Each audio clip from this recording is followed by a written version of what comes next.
get on to this. Hello, how are you guys? Nice How you to doing, buddy? nice to finally see your face. Yep. It's nice for it to be seen, I guess. So Let's hear your points. my two claims about you, Lothair, were that you're not a proper goth and that you're a fascist, right? Those were my claims. So Yeah. Let's talk about fascism first.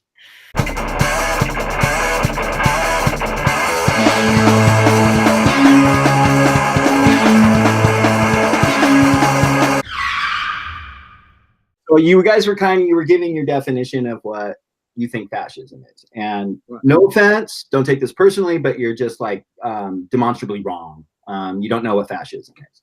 First and foremost, what fascism is, and this is Mussolini's definition, bro, is that it is the combining of state power with corporate power, okay? So, but that's Mussolini's definition. When you look at the very first socialists, and I talked a little bit about this on the comment thread when we were yelling at each other. Yeah. And I said that, and this is easily verifiable.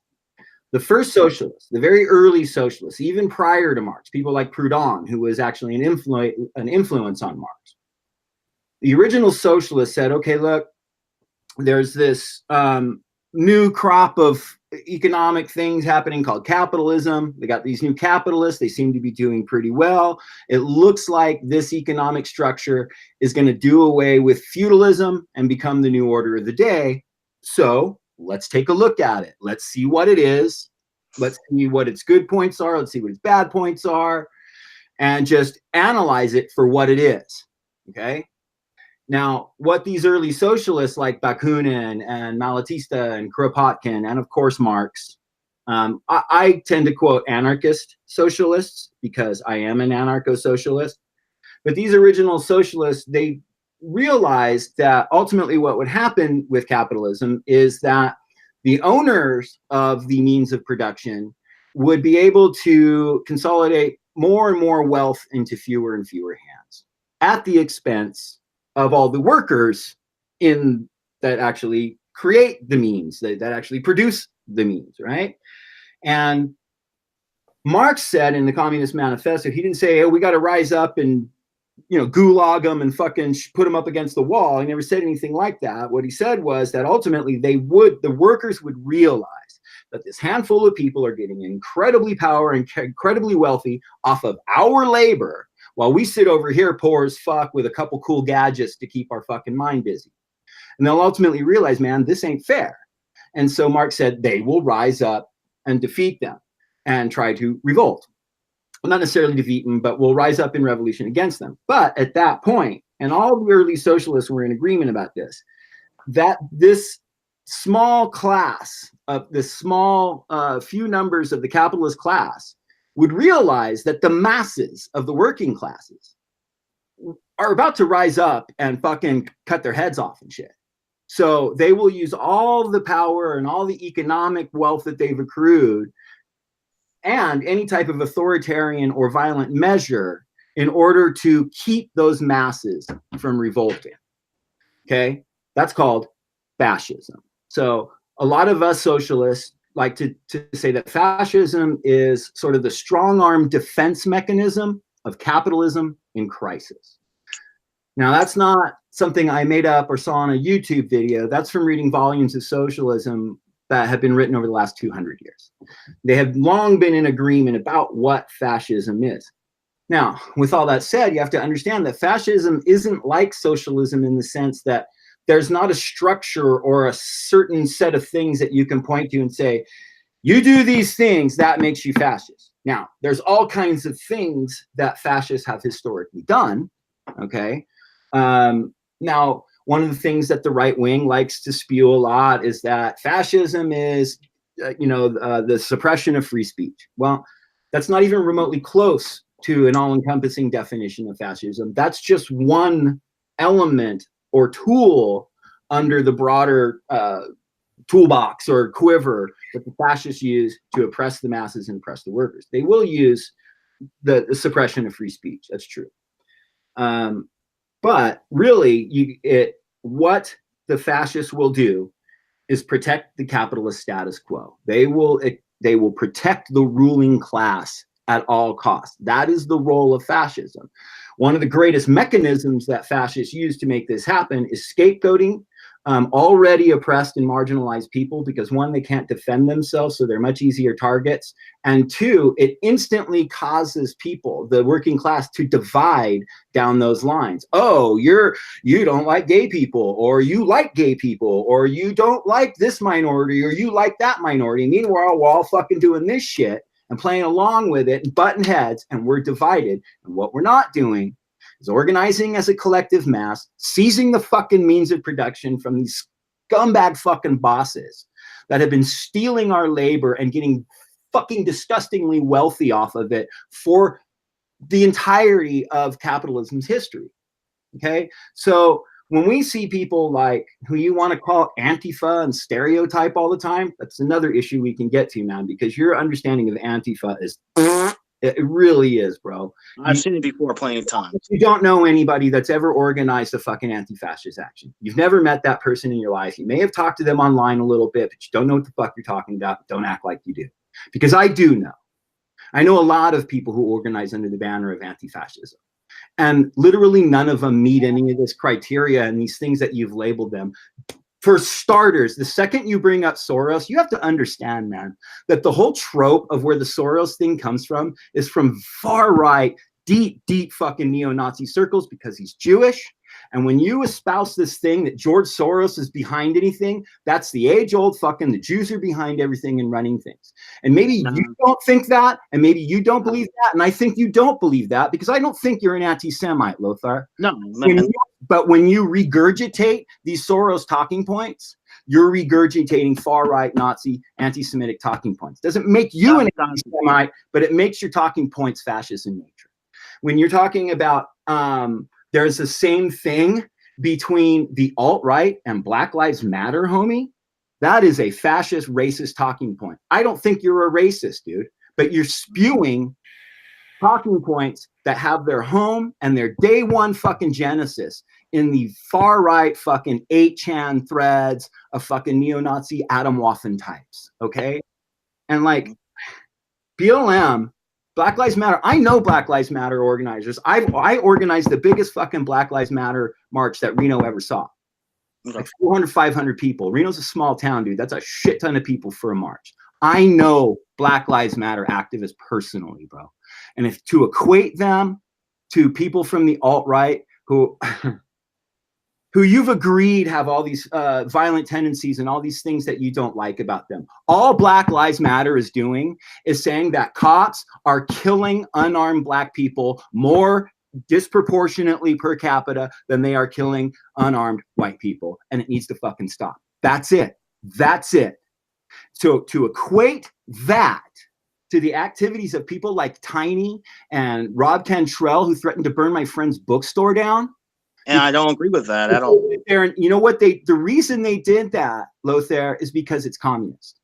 And fascists fucking hate communists for one reason and one reason alone. It's what I explained to you when I started this conversation. Because socialists understand what fascism is, and we got the number pegged. And they know we got their number pegged. So much of their rhetoric and so much of their propaganda is so virulently anti-socialist and anti-communist, because we're not all these evil things that people make us out to be. We're the ones who are saying, no, we're not going to let this handful of fucking powerful people control everything. Right. And they're going to do everything in their power to fight us and make you hate us and be divided against us when we're actually fighting for you. We're fighting for everybody. Like I say this all the time, man. Like I want free education for MAGA, especially because they need it most. But these things, it's like, okay, I rambled enough. I rambled a very long time. I should give you some time to. That's cool. That's cool. It's cool. First off, I mean, you think about it, and I get your point about it. George Soros, he's not an Orthodox Jew. He doesn't even involve himself with Judaism in the first place. It doesn't matter, man. He is a Jewish kid. Dude, who was experienced the Holocaust as a kid. Okay, he's Jewish. No, he's not a practicing Jew. But the reason that the trope about Soros being in charge of everything exists is because Nazis want to sow this little teeny seeds of anti-Semitism like in any little way that they can. And Soros is a great one. He's also a great answer to when we look at the right and go, look, man, you know, Ben Shapiro and Steven Crowder and Milo are getting money from the billionaire Mercer family. You know, when we say, hey, you know, Breitbart is funded by the Koch family. This shit's all verifiable, man. Oh, So the Koch, Breitbart. You know, he's a Jew. You know, Shapiro's Jewish. You're not listening to me, homie. What I'm saying is that there's these right-wing billionaires who are from Soros's class that do legitimately fund a lot of fucking political talk and extreme right-wing political talk on air. So where Dave Rubin got his money from was from the Kochs. It's where he got his money from. Dave Rubin's a leftist. No, he's not, dude. Dave Rubin is a fucking, listen, he's doing the same thing that Sargon did and he plays this, I'm the traditional liberal, I'm a centrist, but the only people he fucking platforms are far right-wing fucking fascist. Explain to me why he was on the Young Turks. Dude, David Rubin won't debate Sam Cedar because he knows that Sam Cedar will fucking totally expose him for the bullshit grift that he's running. Who is Sam Cedar? That's my question.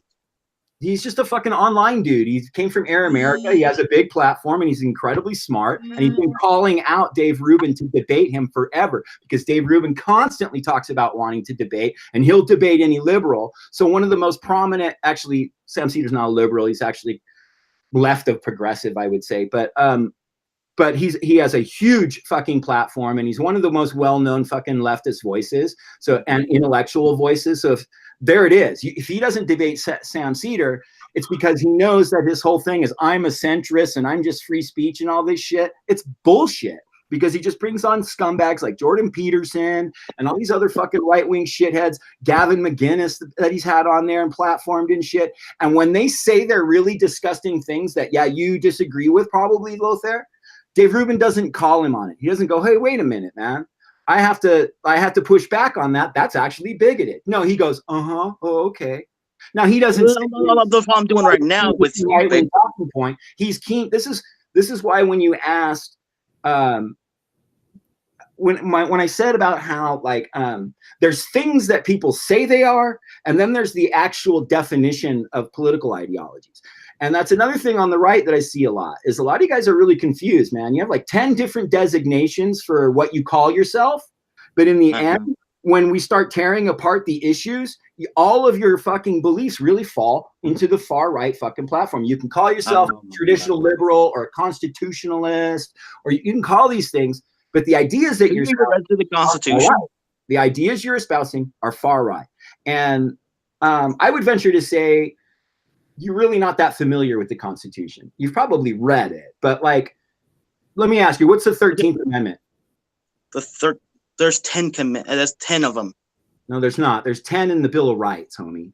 That's the first 10 amendments that were added by the founding fathers when they draft. See, you call yourself a constitutionalist, but you don't even understand what the Bill of Rights is. So what that gives me, that makes it very clear to me that you may call yourself a constitutionalist, but when you look at the definitions of what a constitutionalist is, first and foremost, they would have a very broad and vast understanding of the Constitution, which you clearly don't. So I definitely do. What's the second Constitution? What's the second amendment? The 13th Amendment. There's like 24, 27 amendments. There's 20 something amendments. But you don't even know either. So I mean, you don't even know either. I believe it's 27, homie. I also know the difference between the amendments that came after the Bill of Rights. You don't even understand what the Bill of Rights is. Now, it doesn't mean that you don't think the Constitution is a great document or that you don't know anything about it at all. But to label yourself a constitutionalist, you should at least have a really vast. I'm not labeling myself a constitutionalist. Right. So I'm okay with how little I know, even though it's a lot more than you do. See, I call myself an anarchist. And the reason I do that you can't be anarchist and socialist at the same time. That doesn't make any sense. No, see, you didn't listen to the beginning of this conversation. I told you that the first socialists were anarchists. And that's the truth. Anarchism is fundamentally two things: anti-authoritarian and anti-capitalist. The very first anarchists, Malatesta, Kropotkin, Proudhon, Bakunin, Emma Goldman, all these prominent anarchists. This is the fucking gang, homie. This is 1977 CBGBs for anarchism, is these people I just laid out. Okay, that's day one. And they were all vehement socialists, adamantly fucking socialist and anti-capitalist. Now, there became a division at the First International. Marx and Bakunin had a little bit of a disagreement. And from that time, there's been a division between communists and anarchists. We have a different take on socialism from each other. And there's even been contentious relationships over the last couple of 100 years. We've killed each other in the last couple of 100 years, anarchists and communists. They've been solving issues. But we're both socialists, okay? Because we're both anti-capitalists. That's what socialism is. It's a critique of capitalism. So to be, this is gonna probably piss you off a little bit, but there is no such thing as anarcho-capitalism. ANCAP is an oxymoron. I didn't ever said that. Okay. I No, it's okay. It's okay. So, let me explain my position. Those people who are libertarian, Lothair, who are truly American versions of libertarian, are ANCAPs. They go hand in hand. Libertarianism is anarcho-capitalism. I mean, the two terms were started by the same people from the Mises Institute, people like Murray Rothbard. They took, here's another thing though. You called yourself a libertarian, but that's not what libertarianism is. The original, traditionally, until about the last 50 or 60 years, and in Europe it's still this way, when you say libertarian, people think you mean anarcho-socialist. That's what it meant from the beginning. It was anarchists who were socialists who called themselves libertarians. And but what you're describing is a mixed economy. You know that, right? No, I'm not describing a mixed economy. I'm talking about the fucking workers seizing the means of production and ending the fucking capitalist divisions in the classes. Ending capitalism, homie.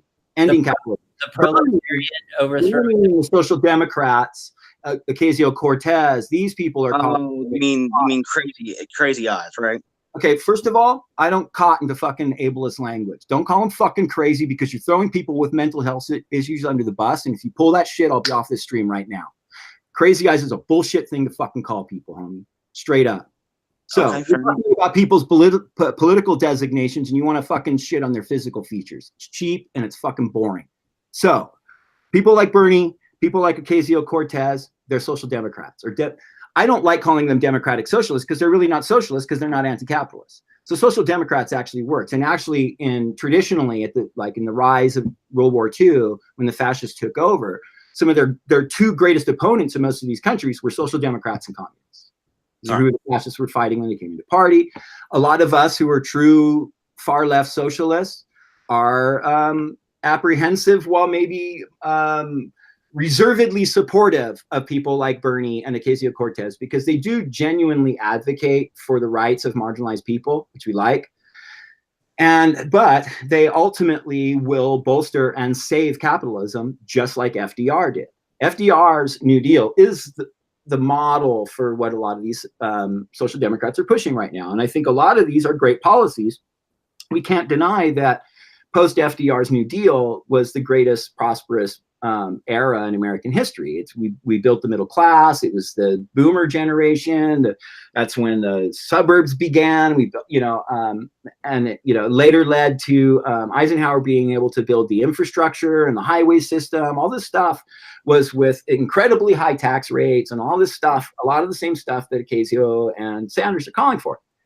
But we ultimately, as leftists, will look at what FDR did and say, sure, he lifted a lot of people out of poverty, didn't lift a whole lot of black people out of poverty, but he lifted a lot of white people out of poverty and got the economy rolling. But ultimately what he did is he saved capitalism. Now, it's taken them about 60 years to undo the New Deal. And that's where we are now. Basically, all the mechanisms and the policies of the New Deal have been undone over generations, mostly by Republicans, but with some Democrat help too. But you have to realize that, the neo-Nazi party were socialist. And yes, they were social. Yes, they were. Oh, that's a ridiculous trope. They gave health insurance. They gave daycare. Lothair, and free cars to everybody. Their name was the National Socialist German Workers' Party. Okay? Yes, they were. I can't say it in German, but it's the National Socialist German Workers' Party Nazi. Okay. Now, one of the things that Hitler understood, I mentioned to you early that his primary opponents in rising to power was the Communist Party and the Social Democrats. That's who was running the parliament at the time that Hitler was appointed chancellor. He did not be voted in as chancellor. He was appointed chancellor. So he understood that because socialism is so popular, 2/3 of the parliament, which means 2/3 of the population, was very, very pro-socialist. Socialism was very popular in Europe at the time of the rise of Hitler. So he took literally the colors of socialists, the black and the red, appropriated those colors because fascists traditionally always use cultural appropriation, and he took the name socialist and put it in the party. But the first things that Hitler did, one of the very first things he did, is he wiped out the trade unions. So he's not a socialist because the unions is the labor. So, and that's labor being able to organize against the capitalist class, the bosses. And he allowed IBM to flourish. He allowed IG Farben to flourish, all these big giant corporations. He protected the status quo. Actually, but yes, they were called the National Socialist German Workers' Party, but he didn't in any way try to end capitalism, and he didn't allow the workers to seize the means of production. He allowed status quo to flourish as long as it didn't threaten him, not the Nazi Party, him. That's it. He gave free car. He gave the Volkswagen to every family. He adopted the universal health insurance. Universal. Fascists, that's right, dude. Fascists give things to all their people. What they do is that's what socialism is. In charge, and you let me do everything, and I'm going to give you a free car from this corporation. That's what communism did, and the Soviet Union did. Poverty, and you're still going to live in poverty. You're not going to have any power. Oh, and by the way, we're going to murder 6 million Jews. That's what communism did. That's what communism did. Communism never wiped out a single race or targeted a single race. Ever. The Soviet Union did. They killed. And if you're gonna bring up this fucking death number bullshit with communism, you need to understand that Stalin and Mao are not fucking heroes of socialists. Most socialists can't fucking stand Stalin. And I'll tell you this: another thing Stalin didn't do is he didn't allow the workers to seize the means of production and equalize fucking power. He took it all to himself, which is vehemently anti-socialist. Being an authoritarian dictator does not make room for the workers seizing the means of production. So Stalin is not a fucking socialist. Therefore, his kill rate is fucking irrelevant. And even with all that said, at no point did Stalin say, check it out, man, it's the Jews that are doing it, and we're going to kill all the Jews. What he did is he killed anybody who threatened his power. Anybody, indiscriminately. Very, very, very, very, very different than what Hitler did. I have a question for you. Are you familiar with the organization Hobbes? Hobbes, no. Is it an acronym? No, it might be. It's a Jewish organization that helps refugees of various sorts escape to places where they can find salvation from what they're fleeing from. Right now, they're currently actually, even though they're a Jewish organization, they're helping Muslim refugees from the Middle East escape to Western countries where they can obtain some kind of civility of freedom. And so they're helping them out with that. But it started, and they say this in their video that they have, that the foundation was started during communism of trying to get Jewish people out of the communist Russia. And then they even proceeded to do the same thing. The only thing I would correct you on is to get them out of Stalinist Russia. Okay. So, and that distinction is important because you got to remember, I know real communists that are blocked up with real fucking communist cadres and parties. Real communists that organize in the street. And I'm not a communist. I'm an anarcho-syndicalist. And none of them are pro-Stalin. I have come across Stalinist and Maoist online and stuff. And actually, Mao does actually have some very intriguing writings. But I'm not a communist. But what about China? You can't say that they set this up to flee communist Russia. Stalin was an authoritarian fucking madman. And it sounds like this is a very righteous group that got their start helping people flee. Gulags, I mean, he stuck a lot of people in gulags who didn't deserve to be there, man. I mean, I'm not invalidating him all day, but I take issue when you say that this organization set this up to help people flee communist Russia. Well, I didn't mean to insult you in that sense. No, it's not, no, listen. It's not an insult at all, Jinx. And that's one of the things that, like, I'm very blunt about political definitions, because I didn't define them. These aren't my opinions. I haven't spent a whole lot of time on this conversation sharing my opinions of things. You've noticed. Well, also, China is a communism country also. What's that? China is a communism country also, and they put people in concentration camps like Muslims. It's a mixed economy, dude. They got capitalism there. That is true. They are a communist capitalist country. And I'll tell you, I have communist friends that are very supportive of China. I was just arguing with a very close comrade the other night who's a communist, and we were fighting over capitalism. So here's the thing, though, man.